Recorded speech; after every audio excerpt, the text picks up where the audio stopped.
Our job here, our task is tear the house down, leave the garage, leave all the concrete. So here's some of the crazy stories that you hear when you live in Florida. So this guy that has this house bought that island and he's building the house out on that. So what we did with that house so far is we started scrapping it out, getting the reusable stuff out of it. So we're gonna scrap out some stuff from here? This is like a $2,500 hurricane window. 2 sets of sliders. I'm thinking on the low end, those are $2,500 sliders for us on a resale. So these doors right here came from here. These are plastic. Now what do I think we could get out of that set? I think $2,500 to $3,500 on that. So that's where I would be. I know it's a range, but I'm gonna see what they look like when they actually get back to the shop. So is this sketchy? Yeah. So what are we doing here? So essentially what he's doing here is he's gonna make it into a parking lot for his people, and so he can park here when he builds his house over there. So a staging area. A staging area, essentially.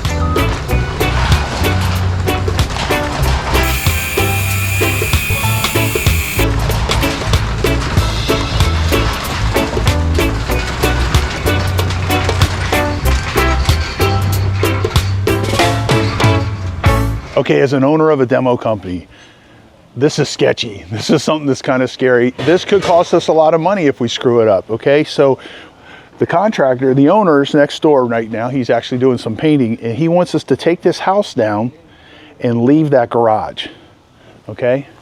So now that house is connected to that garage by a tie beam and some steel beams that are inside. And we gotta take it apart, and we gotta get with Colton and just make sure that we're gonna be able to do this and not mess up that garage. Because our job here, our task is tear the house down, leave the garage, leave all the concrete. So that over there, that's the Sanibel Bridge, okay?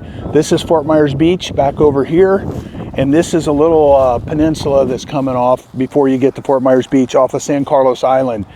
This right here, this is his barge so he can service his island that he bought. So he bought this house, the house next door, and he brought utilities down the road, and they basically came under the road and they drilled 30 feet below the bottom of this bay, and they brought utilities up over onto that island. So this is our first island adventure. So let's walk through here and check it out. So he says he sees people all the time come here. Now he just put up no trespassing signs because he doesn't want people out here, because now he has valuable things sitting out here and he doesn't want people out here without his permission. So all of this stuff you see right here, these are large conduit pipes to bring the utilities over. So inside of that, you'll put the electric. Inside of that, you'll put the water, you know, and this line here probably is the water. Or maybe it's the electric, I don't know. Yeah, I've never done this with an island before, so I'm only guessing. But I'll tell you what a cool lifestyle this would be, right? So you could see on Lipa, if you're not familiar with that, is the county records for this area. We looked this up. That's how I figured out what the most recent sale was, and it was bought like in 2021. And this is actually a pretty big piece of land. He literally has all this all the way around here, the shoreline, which is really cool. I mean, he could, if he wanted to, he could put a dock all the way around this whole place. The biggest thing he would have to deal with is if there's any mangroves here, because you're not allowed to mess with the mangroves. That's where he sleeps at night, right? Yeah, that was somebody's, well, that were probably behind somebody's house, and they had a little putt-putt thing, and it ended up floating over here. But so let's jump on the boat. We're gonna go over there and check out this house.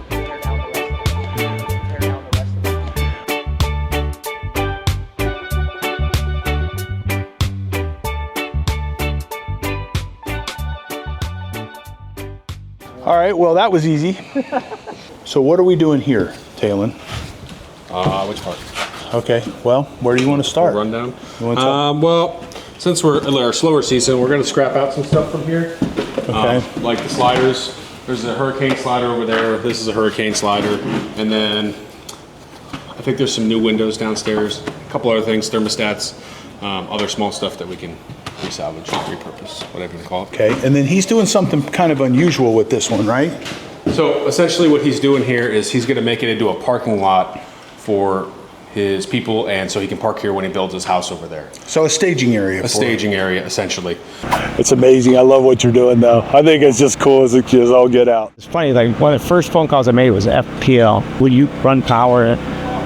This, you know what that? And he was just like, that's going to cost so much. And he going on. I'm like, so then I started calling underground, utility company. Found out, yeah, we'll do it, but yeah, it's going to be real expensive. It's no big deal. He said, this is actually a really small job for us. He said, we tunnel miles. Yeah. He said, this is nothing.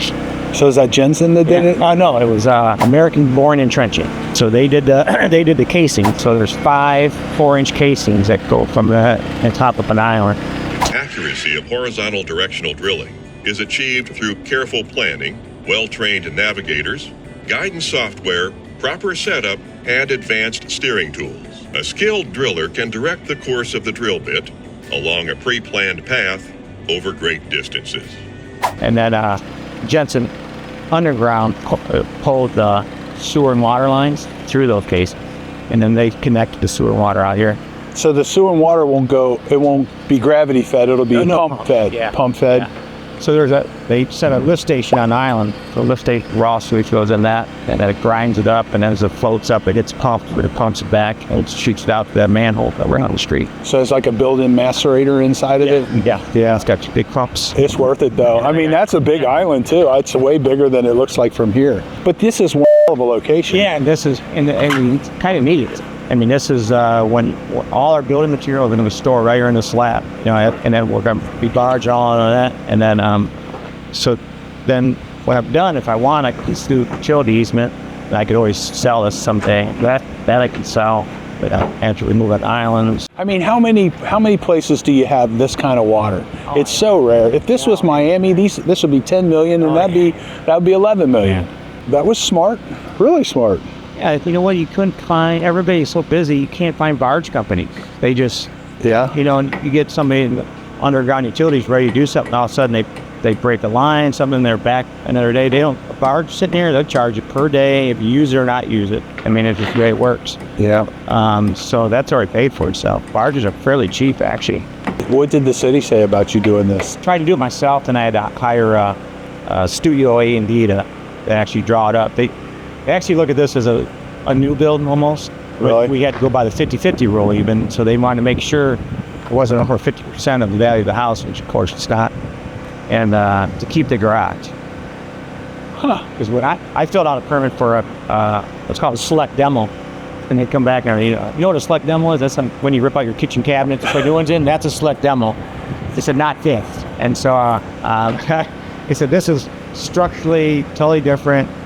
And so I had to have, I said, A&D Studios, the engineer drawings for the garage and the new roof. So what we're gonna do is pretty much about right here, we're gonna take this entire half of the house off. Okay. And then we're gonna take this whole second floor off and just leave him with the garage and the subfloor on this side of the house. Wow. So he still has a garage and parking. He's a thinker. He's thinking this through. So he's saying, why tear down the garages that I need to store stuff in if I need garages to store stuff in, right? Exactly. And parking. That's an unusual story. You don't hear stuff like that all the time. Definitely next level. It's pretty cool. All right, so what are we going to keep up here? Everything from that wall that way is staying. Everything from that wall this way is going away.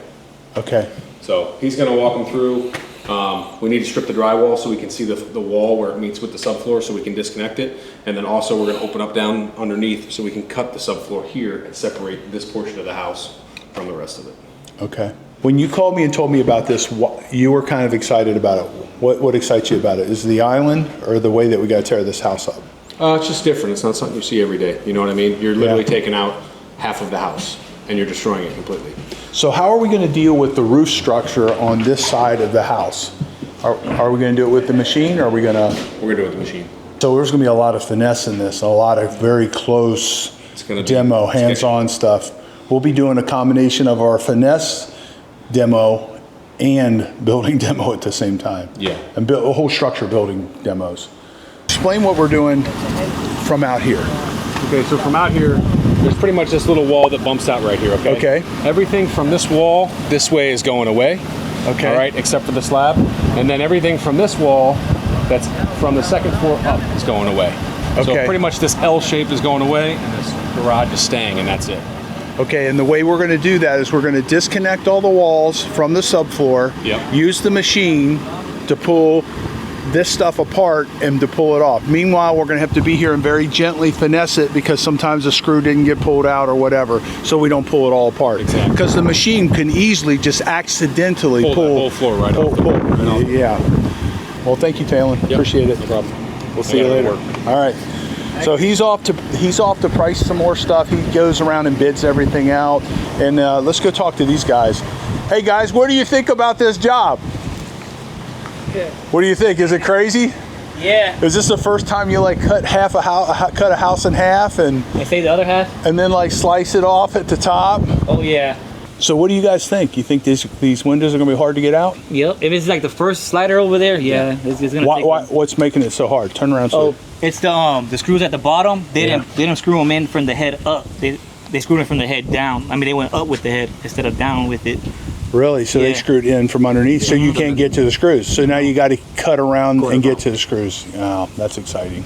All right, so that's it. So right. do you know what's going to stay and all that I stuff? think we're gonna walk through and you know these doors down here. We're gonna want those too, right? Are you seeing the damages on there?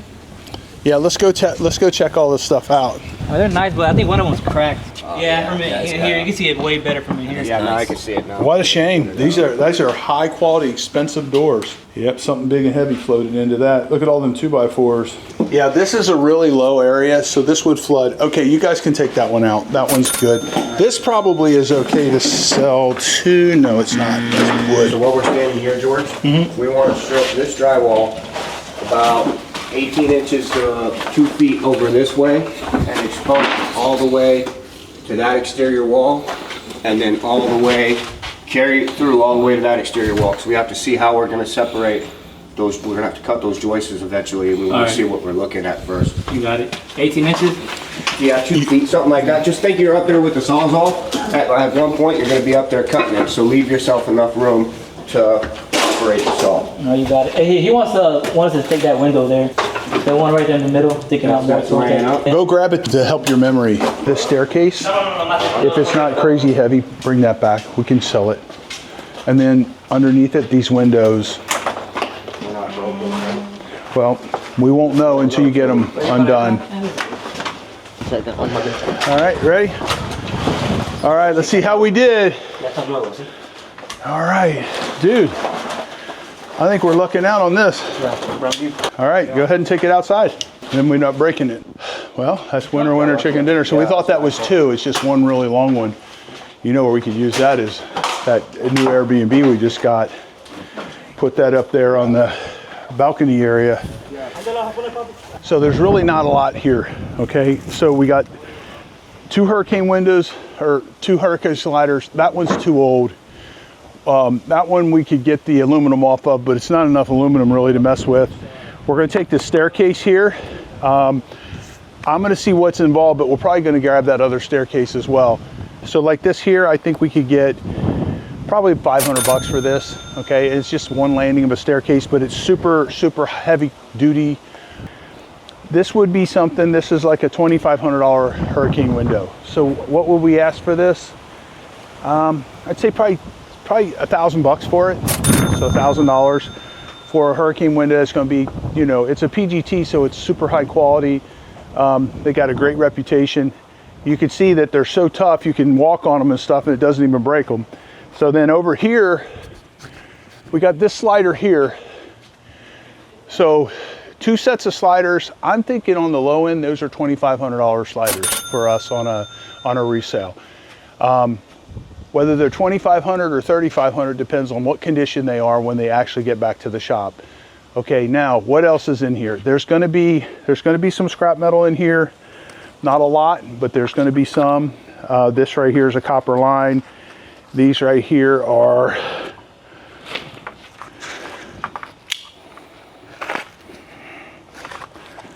okay, that's copper too. So all of this is copper. These are lines for a mini split. So it's not a lot of copper, but a little bit of copper, a little bit of copper, a little bit of copper, and you know, it's a lot of copper. So that's pretty much it. So we got one more hurricane window in there. I think probably $299 for that. It's a high quality, it's a PGT window, it's got the crank in it, and it functions properly. So this is a little thing that you do if you don't want to deal with the mosquitoes and your neighbors calling and getting mad at you, so they fill it full of sand. It probably had a certain amount of sand in it after the hurricane. This is the boat that he's using to push his barges. Those barges, he can literally, anything he can load up on there, he can float it over and work on his island. So a pretty nice little setup. So at any rate, you can see right here, they patched up this driveway here. Yesterday, there was a dip in the road. It was about this deep.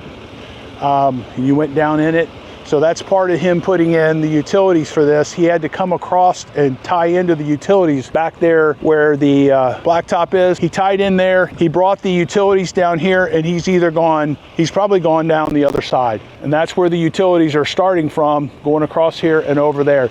He probably has to work something out with FPL to bring more power in, because these transformers are at the tail end and they're not very big. So he's going to have a whole new load that's going on over there. That's something he'll have to deal with. So there's a tremendous amount of coordinating. No, you probably got your own, but if you ever need dumpsters, I got those also. Okay. What's the name of your company? Island Waste. Island. Oh, okay. Yeah. All right. Cool. So I live on Pond Island, so Oh, okay. Very cool. we do a little bit of everything ourselves. Okay. Got barge business, dumpster business, Wow. demo Very cool. business. Well, we don't want you competing with us on the I'm not demo competing with- business. I'm not competing with you at all. I'll bring you a dumpster, you can put your stuff in it. I know you. All right. I like how that. Together. Okay, I get it. I'm a slow learner. That's right. Yeah. That'll be good. I was the guy in the corner in the room when you were learning stuff. No, I didn't. Learn No. I didn't learn a lot. Look, I'm out here trying to get barge, doing barge work. All right. Hey, nice to meet you. Hey, Dave, we gotta get going. Unfortunately, I gotta. All right. No problem. Yeah, Nice. no problem. Nice to meet you. Nice to meet you also. All right. Yeah. Thanks for letting us do this. It's going to be kind of fun. Yeah. One thing. So, should we just keep this overhang? I don't know. I didn't think about it. That's one thing we didn't talk about really is the overhang. You're going to want to cut that back, make it even. Make it even with this. Yeah. Let's do that. It would make sense. Yeah. And the overhang in the back is about the same, and by code we have to have some overhang. Okay. But yeah, if you can cut that off,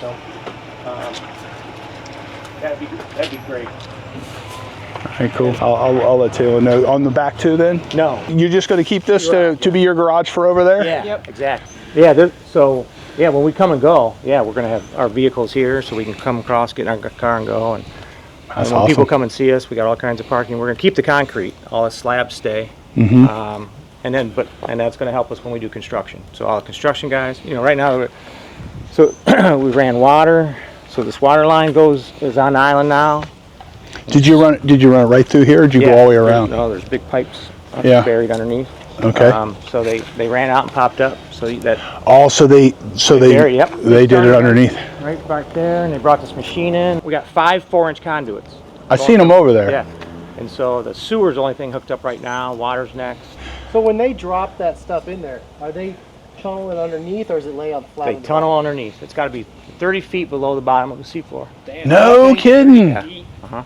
But yeah, they came in. They did a fantastic job, and then How'd you come up with this idea? Jensen Underground is doing the utilities.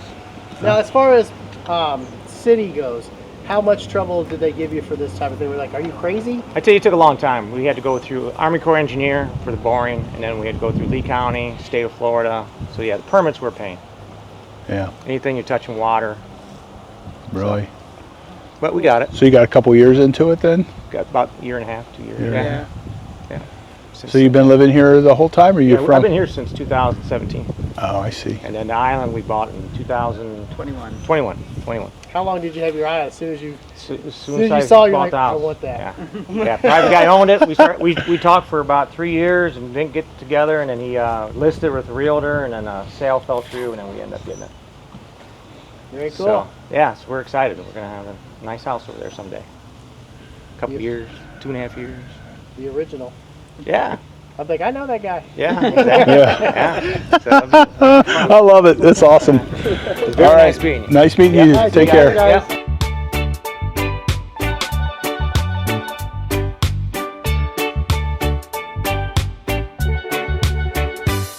So let me ask you a question, Colton. Yes, sir.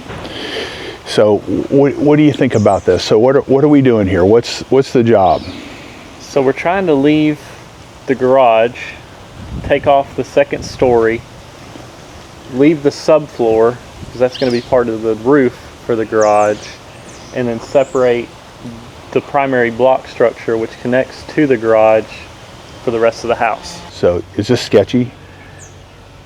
Yeah. Yeah. Are you nervous?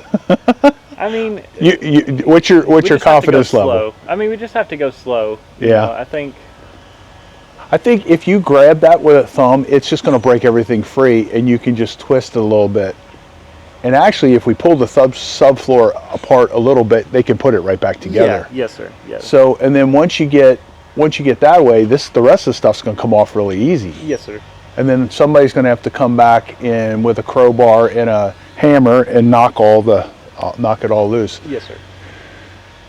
So, were you awake last night thinking about this one? I mean, I came out here. I mean, the biggest thing is really just, well, there's two primary issues. Is going to be where the concrete connects. You want to show us? Yeah. Show us. Come on. There's always that tie beam that runs across. And that tie beam's going to hold this together pretty good. Yeah, I mean, you could pull the tie beam from over there, and it could pull this. You know, because it is definitely tied together, so we're going to have to slice it free then. Yeah, I think Talon talked about he wanted them to chip and then find the rebar and then cut the rebar, because really it's just the rebar. Are we going all the way back to here, or are we going to here? So we're going to the wall, the wall, so it looks like wherever they meet. It's right here. So we'll be knocking this off then. So yes, sir. So we'll knock that off, and then it shifts. It moves inward. It looks like there's like a shift, like an inward. It looks like it's further out here, and then it shifts over there. Like there was a door. Looks like they sealed up over there. Yeah, so this wall here is your wall. Yes, sir. That is your wall. So this little piece here, I guess he's going to want that off. That's going to be some work to chip that all the way down. Yeah. So we got that, and then get the tie beam, and then there's also a steel beam that runs this piece. All right. So those are the two things that we're really concerned about. So how do you think we should cut that steel beam? I want to try to keep an eye on it. I mean, we just have a Sawzall. Yeah. So we're going to try to Sawzall it as close as we can. My idea is kind of to try to take this block wall off and then kind of use the excavator bucket to prop it up underneath here, was kind of what Taylor was talking about. You know, you could do that. That's going to stay up by itself. It don't matter. So there's two of them. The wall's going to hold it up. So when you cut it here, you just don't want it to jack around. Yes, sir. You probably need to cut it out here and then cut it there. So we got that, and then one more back there. So it looks like those are like the center supports for the house. All right, so that's your most difficult part there, and then breaking this free, getting the tie beam apart. Yes, sir. And then that'll come apart pretty easily. Yeah, the block's never an issue. It's always just this tie beam where the rebar runs through it. Gentlemen. So those are the two pieces. Like, you know, you touch this end and it goes all the way to the garage. Yeah, so what he's talking about is there in Florida, when they build a house, they put a tie beam in, and from here up to there is a tie beam. And what the tie beam does is it's a big concrete, like a big gigantic rubber band around the building, and it holds the building intact. And what happens is, if you're up north and you have a tornado, what happens is the tornado does this, and it wiggles your house apart and pulls it apart. Well, what happens is these have like a big, gigantic concrete cage that the houses are built in, and they're freaking powerful. Oh yeah. If he pulls the tie beam from way down there, he could, if the machine was strong enough, could pull this tie beam all the way across. So what we're going to do is we're going to slice the tie beam here and get the rebar. There's big pieces of rebar going all the way through the tie beam, and there's probably 4 or 5 of them, or 3 or 4, or it varies. Yeah, usually depends on how old the house is. Yeah, usually 4. 4 of them. So 4 big pieces of rebar running through a big concrete, basically a column that runs, you know, from side to side. So, sketchy or not? That coupled with if it was just that, probably not a big deal. But you got that, and then the steel beams that run all the way across. Right. So keeping them stable while you do. See, I don't think it's going to be a big deal. I don't. Yeah, we got to make sure we get it. As So long as it's you disconnected. just don't want to be tugging on anything that's still connected, because then you're going to mess with that. Yes, sir. And then that subfloor, they're pretty durable, right? Oh, yeah. Subfloors are really durable. Hey, is it Joel? Hey, Joel, this is one thing. I don't know that Talon knows this. He told me this. He wants this to be sliced off even. This? Okay, and that's something you need to let Talon know. Okay, you guys need to let Talon know. What, He am I wanted. doing it? I'm sure you're going to end up doing it. So, all right, that's something he told me the other day and I didn't get a chance to tell Taylor. All the way to the corner? Yeah, well, all the way. You'll see it over here. Come here, let me show you. You see this here? You're just going to continue that down, and you need to cut it back enough that he can put a band board on it.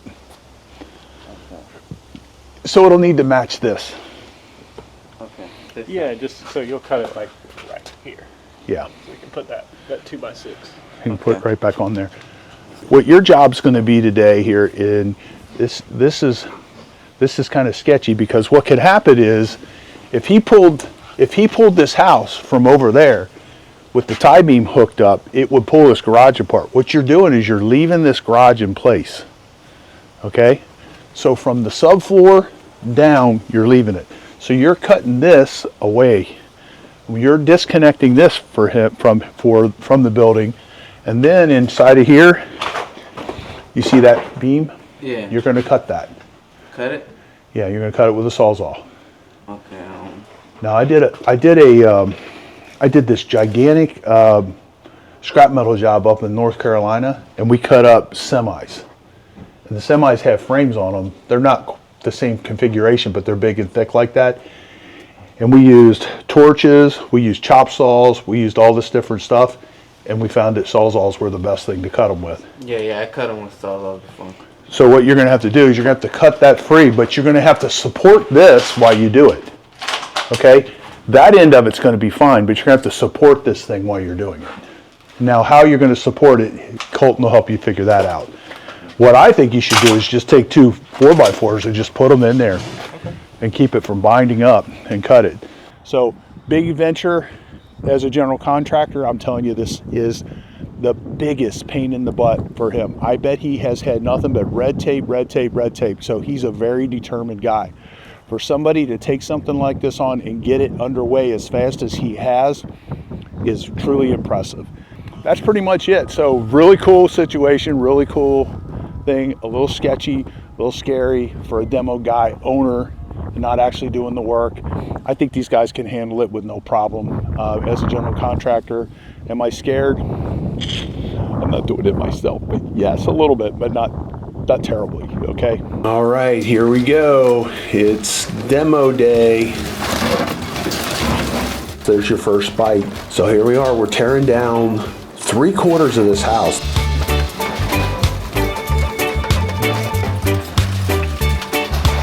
What Colton's going to do here is he's going to push all of this debris back into the envelope of that house. He's going to try to avoid making a big, huge mess here. We're right on the coast, so it's always windy. What he's going to do is he's going to get everything into the inside of the house and use that background of the concrete in that to help him chew up this stuff and get it so that it's controllable. Now, he's also going to look for the metal and pull the metal out. Now, he knows that we cut that tie beam free. That's really not a tie beam, that's a structural member, but it ran across the middle of the house.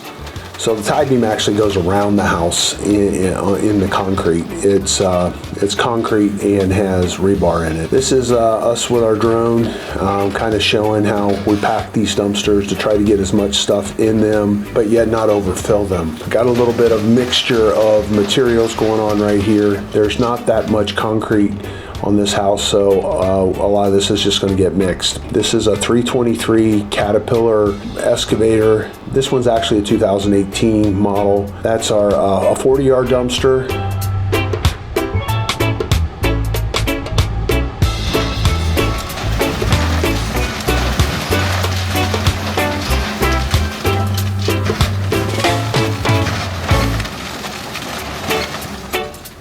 You see the electrical lines there. We do scrap a certain amount of this. You got to factor in your man hours. A lot of this doesn't make sense. Depends on what you're doing and how you're doing it.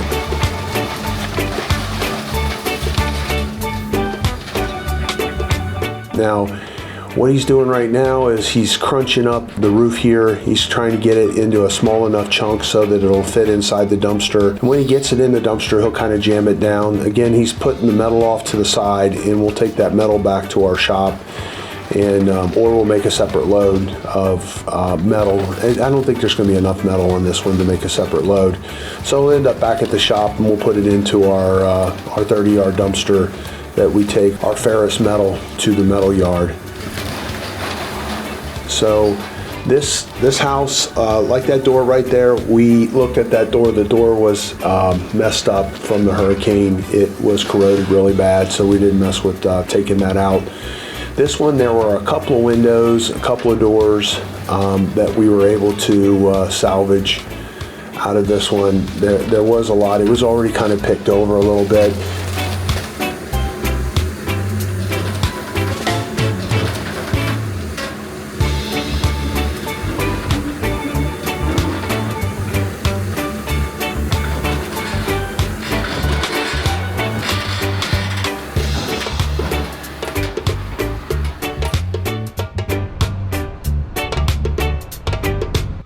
This is where we see, this is where the rubber hits the road.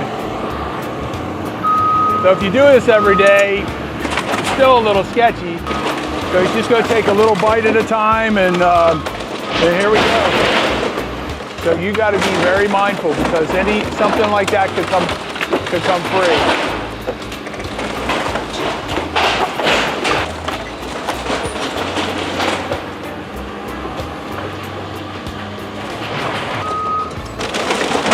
So he's actually got the whole roof lifted up right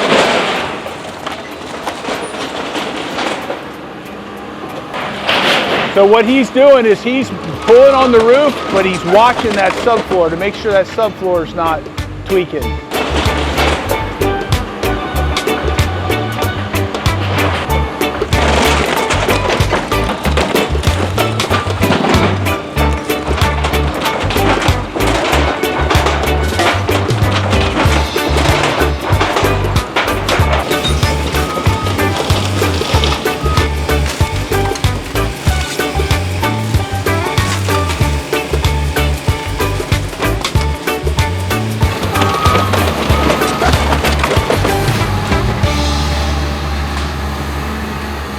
The windows in that there, the aluminum, there's no aluminum in them. These windows are plastic, so there's no aluminum for us to salvage there. Now, the roof metal there is not, there's not enough roof metal. If you added all that up and we actually took the time to separate it, it would be probably, 100 pounds. 100 pounds times 7 cents is $7. So it's just not worth messing with. The labor, the amount of labor that's involved, it doesn't support the what you're going to make. So here he is, he's sitting up on top of his debris and pulling this roof off and then dragging it over. The subfloors are pretty tough, so he's going to be successful here. This is sketchy for us because you just never know. There's so many things that could go wrong. So the guys actually went up there and separated the house from the floor, the bottom of the studs. So now again, he's going to put this down and he's going to crunch it up, and right now he's just going to run over it until he breaks it all up to fit it into the dumpster. Meanwhile, the guys are there.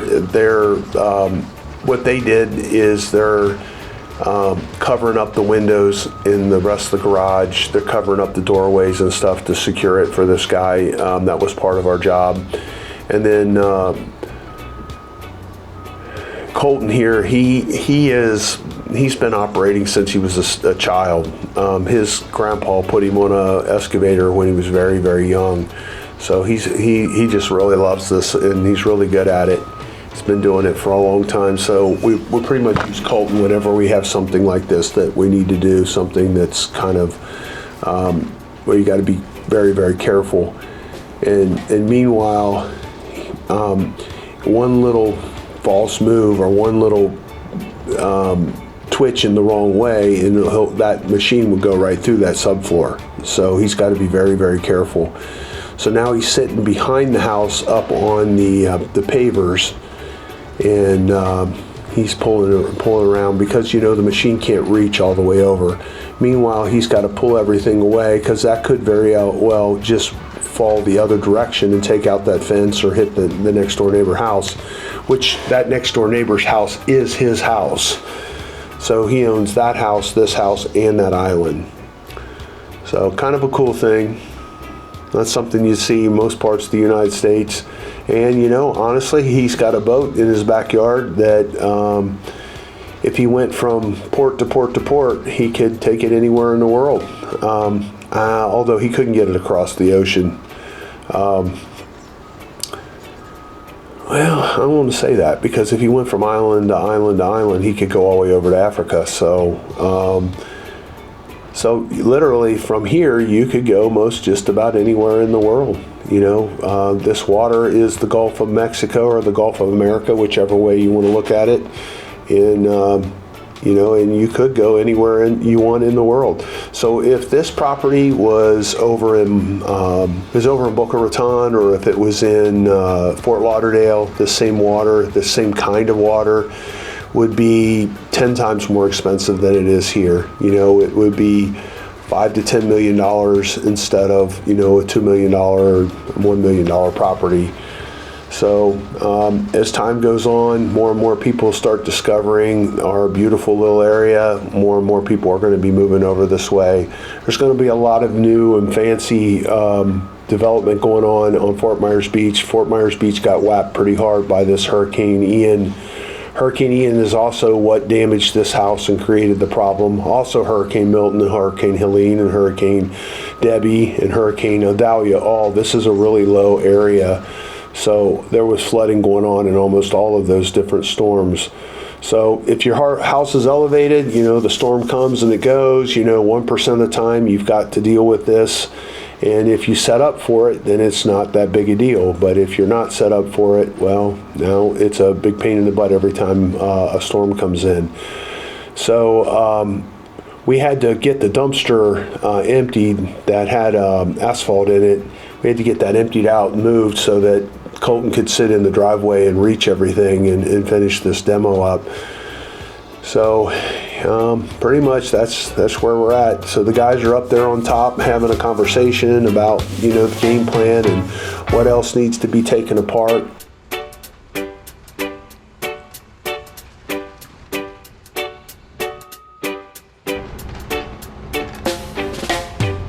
So this is the before.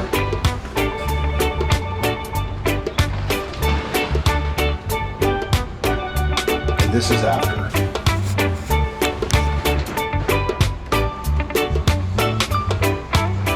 So we tore down 3/4 of this house, and this is what's left over. This is the garage that he's going to use to service his island over there.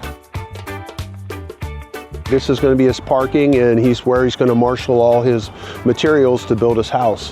So what we did is we tore off half of the house, the second story that was above the garage. We cut the front of the facing here. And then now what's going to have to happen is the building department's going to have them put a tie beam back in, which is going to be a concrete beam that's going to go across here, and then that'll be it, you know, and pretty much they'll probably put some sort of a roof structure on this, probably like, you know, trusses. So that's pretty much it. So we're done with this one. He's got his barge, he's getting his island built, and they already had the utilities run over there, and that's it, man. So we'll see you on our next video.